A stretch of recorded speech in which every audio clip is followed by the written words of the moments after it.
Lalu seperti apa kebutuhan peran atas keterwakilan perempuan ini bagi KPU Kota Kediri? Jadi masa jabatan keanggotaan KPU, anggota KPU ini adalah 5 tahun yang dihitung mulai dari tanggal pelantikan.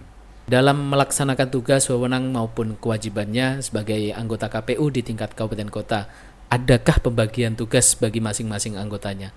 KPU Kabupaten Kota diantaranya memiliki kewajiban untuk satu, melaksanakan semua tahapan penyelenggaraan pemilu pemilihan dengan tepat waktu.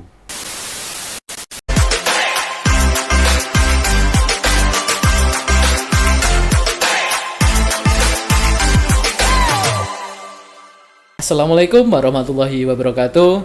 Halo teman pemilih dimanapun Anda berada. Kembali lagi di podcast KPU Kota Kediri. Baik teman pemilih, kali ini saya Anwar yang akan memandu jalannya podcast sebagai host di episode kali ini. Nah, dalam podcast kali ini, KPU Kota Kediri menyuguhkan podcast sebagai sarana edukasi, informasi, dan juga sosialisasi. Dan juga pada episode kali ini, kita kedatangan tamu yang spesial, yaitu Ketua Divisi Hukum dan Pengawasan, Bapak Imam Murofik. Selamat pagi, Bapak Imam Murofik. Selamat pagi. Gimana kabarnya, Pak? Pagi hari ini? Alhamdulillah baik. Alhamdulillah baik. Nah, Pak, karena sekarang kan tahapan pilkada dan pemilu itu sudah selesai, jadi sekarang sudah mulai longgar, Pak, ya, di KPU ini. Ya, di masa non tahapan kita lumayan tidak sibuk. Iya, Alhamdulillah. Nah, baik Pak, untuk podcast pada episode kali ini, kita akan bersama-sama membahas sebuah tema, yaitu kupas tuntas tata kerja khususnya di lingkungan KPU Kota Kediri. Nah, dalam hal ini, kita merujuk pada referensi yaitu PKPU nomor 12 tahun 2023 yang merupakan PKPU perubahan kelima dari PKPU nomor 8 tahun 2019 tentang tata kerja di lingkungan Komisi Pemilihan Umum, Komisi Pemilihan Umum Provinsi, dan Komisi Pemilihan Umum Kabupaten Kota. Baik Pak, langsung saja bisa perkenalkan diri kepada teman pemilih dimanapun mereka berada. Ya, terima kasih. Kembali lagi bersama saya, Ketua Divisi Hukum dan Pengawasan KPU Kota Kediri periode 2024-2029. Kita langsung saja Pak ya diskusi. Di sini kita mengalir saja. Nanti apa yang kita bahas itu tentang tata kerja yang ada di lingkungan KPU Kota Kediri. Baik, yang pertama yang ingin saya tanyakan Pak. Jadi bisa dijelaskan tentang susunan dan juga keanggotaan yang ada di lingkungan KPU Kota Kediri ini Pak? Anggota KPU Kota Kediri berjumlah 5 orang, terdiri dari 1 orang ketua merangkap anggota dan 4 orang anggota. Baik. Kemudian komposisi keanggotaan KPU Kota Kediri 60% diisi oleh perempuan ya. Dan hal ini sesuai dengan amanat PKPU 12 tahun 2023 yang merupakan perubahan ke-5 dari PKPU 8 tahun 2019 tentang tata kerja KPU, KPU Provinsi, dan KPU Kabupaten Kota. Pasal 28 ayat 3 menyatakan bahwa komposisi keanggotaan KPU Kabupaten Kota memperhatikan keterwakilan perempuan 30%. Baik. Tapi ada satu kata ini Pak yang saya garis bawahi, ya ini frasa memperhatikan, yang ini bisa memiliki makna multitafsir yang berbeda-beda.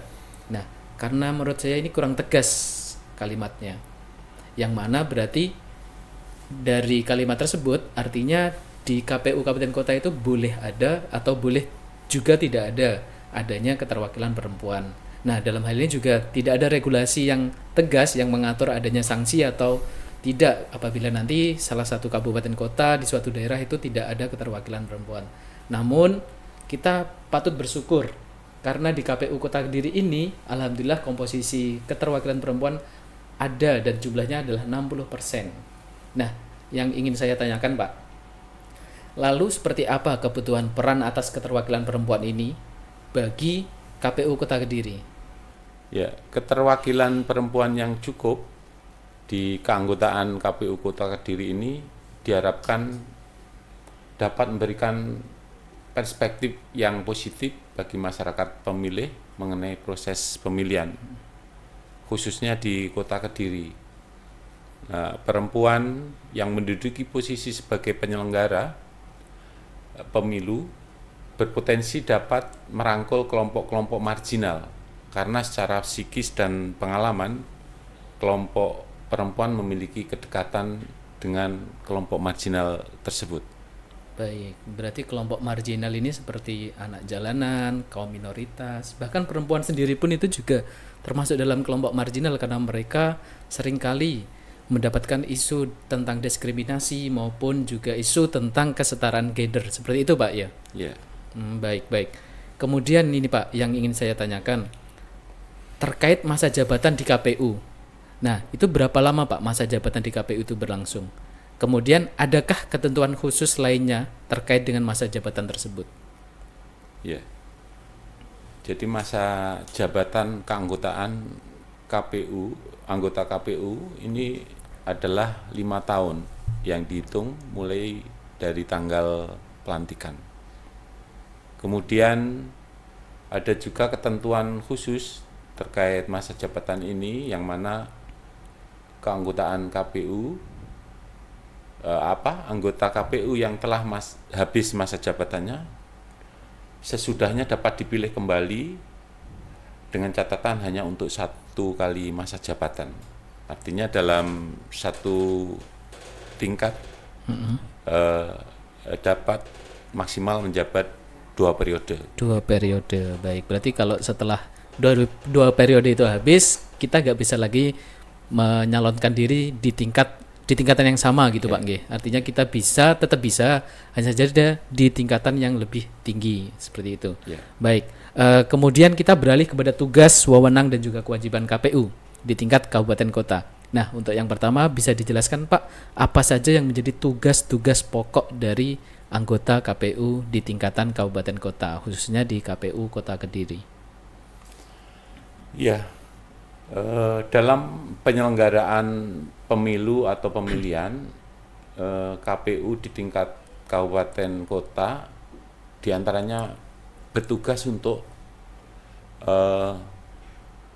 melaksanakan semua tahapan penyelenggaraan pemilu pemilihan di kabupaten kota berdasarkan peraturan perundang-undangan yang berlaku, kemudian mengkoordinasikan dan mengendalikan tahapan penyelenggaraan pemilu atau pemilihan di tingkat PPK, PPS, dan KPPS.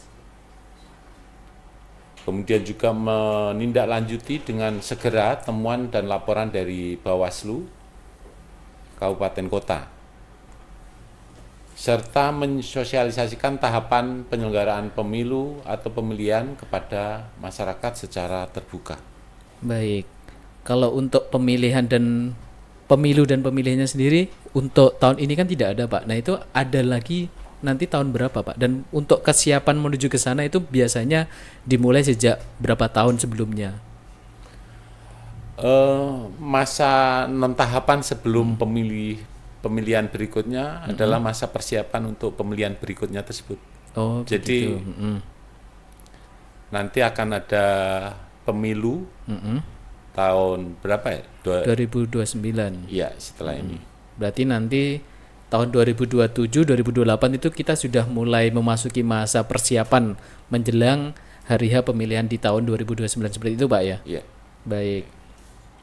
Kemudian, Pak, ini terkait dengan wewenang. Nah, apa saja yang menjadi wewenang dari anggota KPU di tingkatan kabupaten kota? Wabil khusus di KPU Kota Kediri ini, Pak. Iya. Wewenang KPU Kabupaten Kota dalam penyelenggaraan pemilu atau pemilihan ini adalah diantaranya membentuk badan ad hoc PPK, PPS, dan KPPS, kemudian menetapkan dan mengumumkan rekapitulasi hasil penghitungan suara penyelenggaraan pemilu dan pemilihan.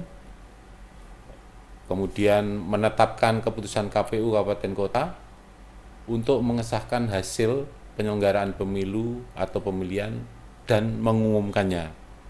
Kemudian menjatuhkan sanksi administratif atau menonaktifkan sementara badan ad hoc yang terbukti melakukan pelanggaran kode etik. Baik, terima kasih Pak. Berarti badan ad hoc yang dibentuk ini itu di tingkatan kecamatan ada PPK tadi, kemudian di tingkat kelurahan atau desa itu ada PPS, kemudian yang di tingkatan TPS itu ada KPPS. Seperti itu Pak ya, untuk penyelenggaraan pemilu di tingkat kabupaten kota. Iya. Baik, kemudian yang terakhir Pak, karena kita tadi kan sudah membahas tentang tugas dan juga wewenang dari anggota KPU. Berikutnya kita akan membahas tentang kewajiban yang dalam hal ini bisa kita kasih tanda kutip yang harus dilakukan oleh anggota KPU di tingkatan kabupaten kota. Bisa dijelaskan Pak? Iya. Dalam menyelenggarakan pemilu pemilihan, KPU Kabupaten Kota diantaranya memiliki kewajiban untuk satu, melaksanakan semua tahapan penyelenggaraan pemilu pemilihan dengan tepat waktu. Kemudian yang kedua, memperlakukan semua peserta memperlakukan peserta pemilu atau pemilihan secara adil dan setara. Kemudian menyampaikan semua informasi penyelenggaraan pemilu dan atau pemilihan kepada masyarakat secara terbuka. Menyusun berita acara di setiap rapat pleno yang kemudian ditandatangani oleh ketua dan anggota KPU. Lalu juga menyampaikan laporan pertanggungjawaban semua kegiatan penyelenggaraan pemilu pemilihan kepada KPU provinsi. Baik, tadi ada satu poin yang ingin saya garis bawahi Pak, yaitu memperlakukan peserta pemilu atau pemilihan secara adil dan setara, yang artinya berarti kita tidak boleh membeda-bedakan gitu Pak ya. Jadi kalau misal kita makan roti, kalau nanti kita bagi setengah, itu satunya juga harus dikasih setengah, nggak boleh seperempat, seperti itu Pak ya istilahnya. Iya, kurang lebih seperti itu.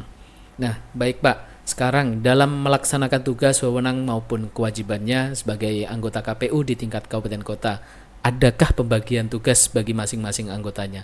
Atau dalam pelaksanaan tugas, wewenang dan juga kewajibannya itu dikerjakan bersama-sama? Mungkin bisa dijelaskan Pak? Iya. Ada pembagian tugas bagi masing-masing anggota KPU di tingkat kabupaten kota. Dalam pembagian tugasnya, anggota KPU di tingkat kabupaten kota melakukan pembagian dalam bentuk divisi dan korwil yang meliputi divisi keuangan umum, rumah tangga dan logistik, divisi sosialisasi, pendidikan pemilih, partisipasi masyarakat dan sumber daya manusia, divisi perencanaan data dan informasi, divisi teknis penyelenggaraan, dan divisi hukum dan pengawasan. Baik, kemudian bisa dijelaskan Pak untuk pembagian divisi tersebut secara rinci, wabil khusus di lingkungan KPU Kota Kediri sendiri ini seperti apa?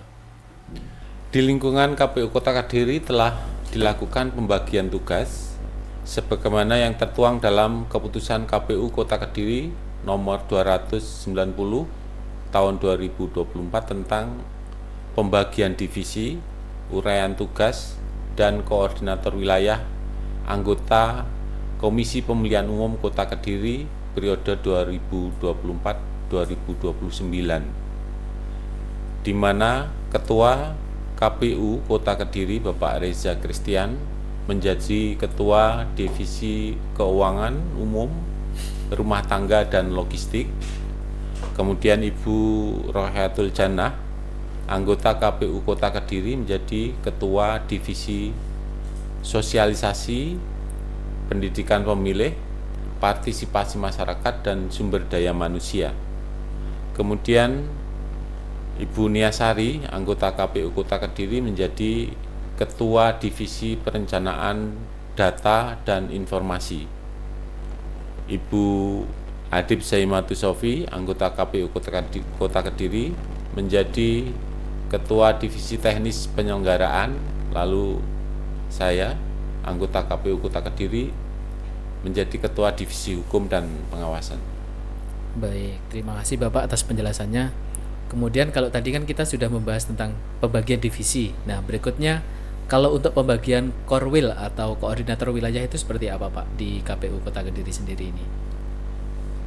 Untuk pembagian koordinator wilayah, karena secara administratif Kota Kediri menjadi 3 kecamatan, yaitu Kecamatan Mojoroto, Kecamatan Kota, dan Kecamatan Pesantren, maka pembagiannya juga didasarkan atas ketiga kecamatan tersebut, yaitu koordinator wilayah Kecamatan Mojoroto Ibu Niasari dan Ibu Adib Zaimatu Sofi, koordinator wilayah Kecamatan Kota Bapak Ketua KPU Kota Kediri Bapak Reza Christian dan saya.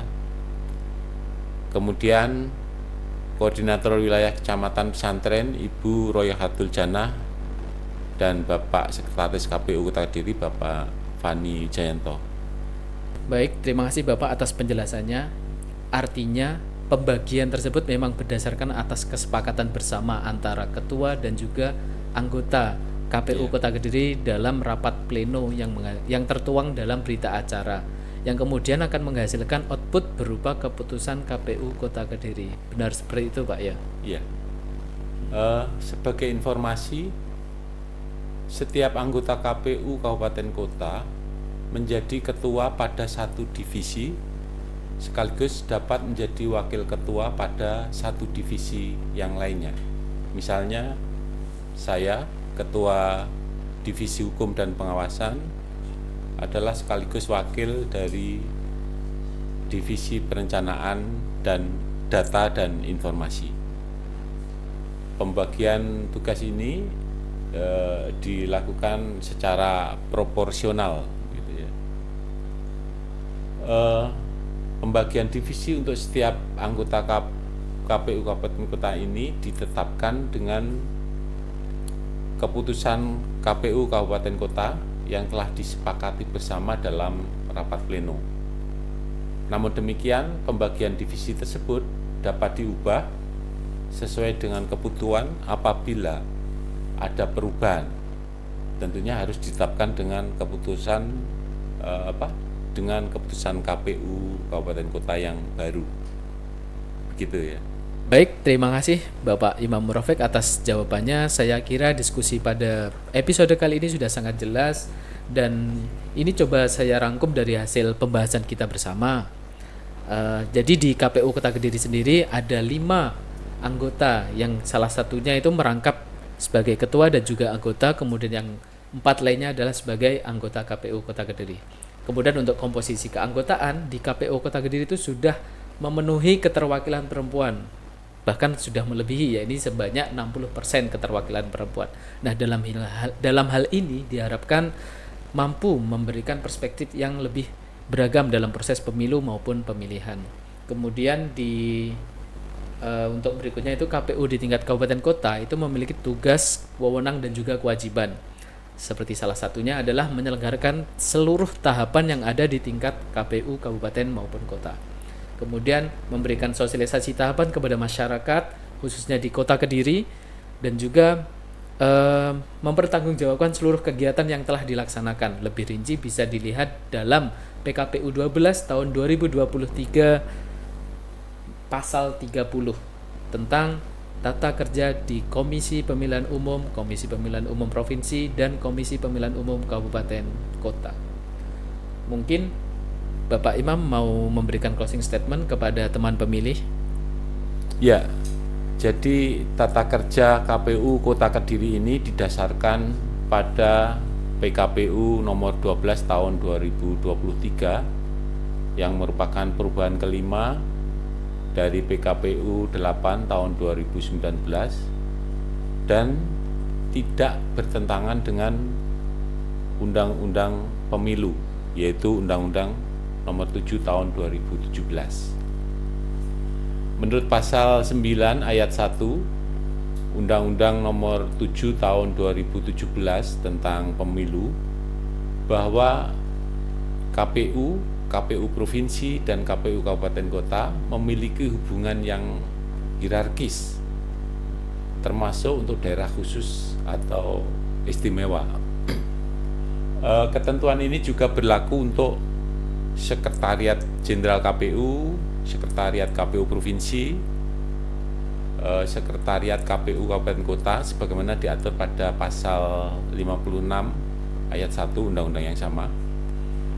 Dan saya kira dengan podcast tentang tata kerja KPU Kota Kediri ini, kami berharap bahwa masyarakat tahu bahwa KPU Kota Kediri secara hierarkis bertanggung jawab atas penyelenggaraan pemilu pemilihan di Kota Kediri kepada KPU RI, tentu saja melalui KPU Provinsi. Baik, terima kasih Bapak Imam atas waktu dan juga informasi yang telah diberikan kepada seluruh teman pemilih dimanapun mereka berada. Saya kira cukup sekian apa yang bisa kita diskusikan pada episode kali ini. Dan jangan lupa bagi teman pemilih untuk like, komen, dan juga subscribe di akun official YouTube KPU Kota Kediri. KPU Kota Kediri memberikan dan juga menyuguhkan podcast sebagai sarana edukasi, sosialisasi, dan juga informasi kepada masyarakat terkait pemilu dan juga pemilihan khususnya di Kota Kediri. Sekian dari kami. Wassalamualaikum warahmatullahi wabarakatuh.